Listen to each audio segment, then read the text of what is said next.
శేఖర్ రెడ్డి గారు చెప్పండి, ఏమిటి వీసీలు దాని మీద నిన్న మొన్న జరిగినటువంటి చర్చ కానీ ఇవన్నీ కూడా లోకేష్ గారేమో ఎక్కడా బెదిరించలేదని అంటారు. ఇక్కడ మరోవైపు ఏమో ఈ టీచర్ల పోస్టులు, దీని మీద మీ కామెంట్ ఏమిటి? సంక్షిప్తంగా చెప్పండి. సార్ కేఎస్ఆర్ గారు నమస్తే అండి. మీకు అలాగే పురుషోత్తం రెడ్డి గారికి, సాక్షి టీవీ వీక్షకులందరికీ కూడా good morning sir.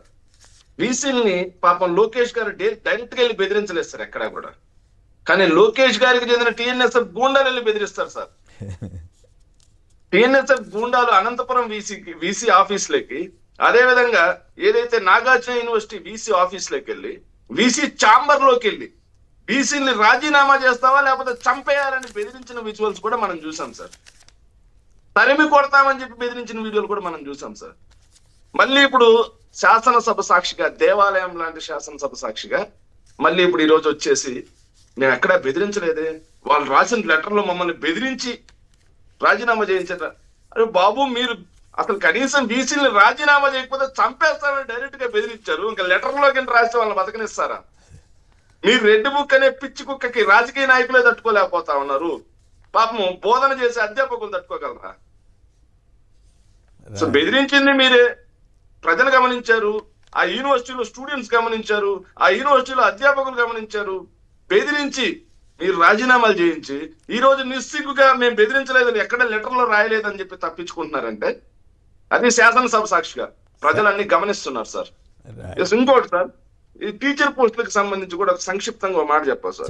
Sir, YSR Congress party అధికారంలో ఉండగా సార్ 2019 నుంచి 24 మధ్యలో సార్ 1998లో చంద్రబాబు నాయుడు గారు ఒక డిఎస్సి నిర్వహించి వాళ్ళని గాలికి వదిలేశారు సార్.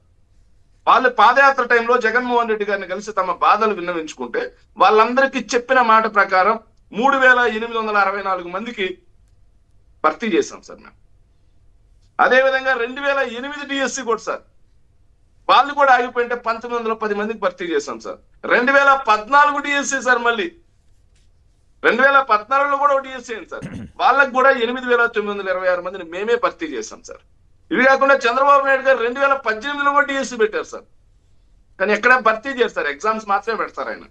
సో ఆ 2018 డిఎస్సికి సంబంధించి 7254 మందిని వైఎస్ఆర్ కాంగ్రెస్ పార్టీ భర్తీ చేసింది సార్.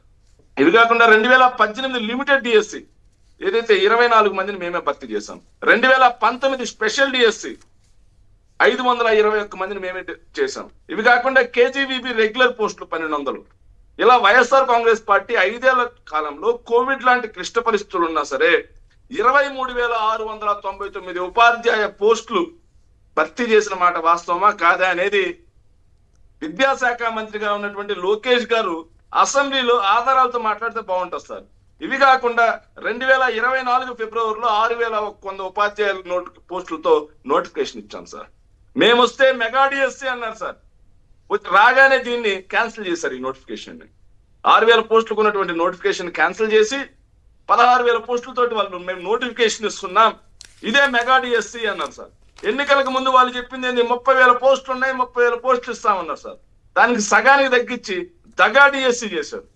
డిసెంబర్కి లోపల మీకు ఉద్యోగాలు ఇచ్చేస్తామని చెప్పి మొదటి సంతకం సార్.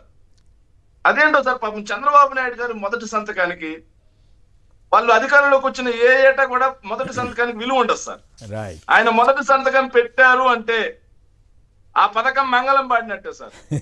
ఇలా మొదటి సంతకం, ఇది కొత్త కాదు కదా సార్. ఆయన మొదటి సంతకం పెట్టారంటే అయ్యా ఈ పథకానికి నేను మంగళం పాడుతున్నాను మొదటి సంతకం పెట్టినట్టు సార్. అదే విధంగా టీచర్ పోస్టుల కోసం మొదటి సంతకం పెట్టి డిసెంబర్ లోపలగా మీ నియామక భర్తీ పూర్తి చేస్తానని చెప్పారు.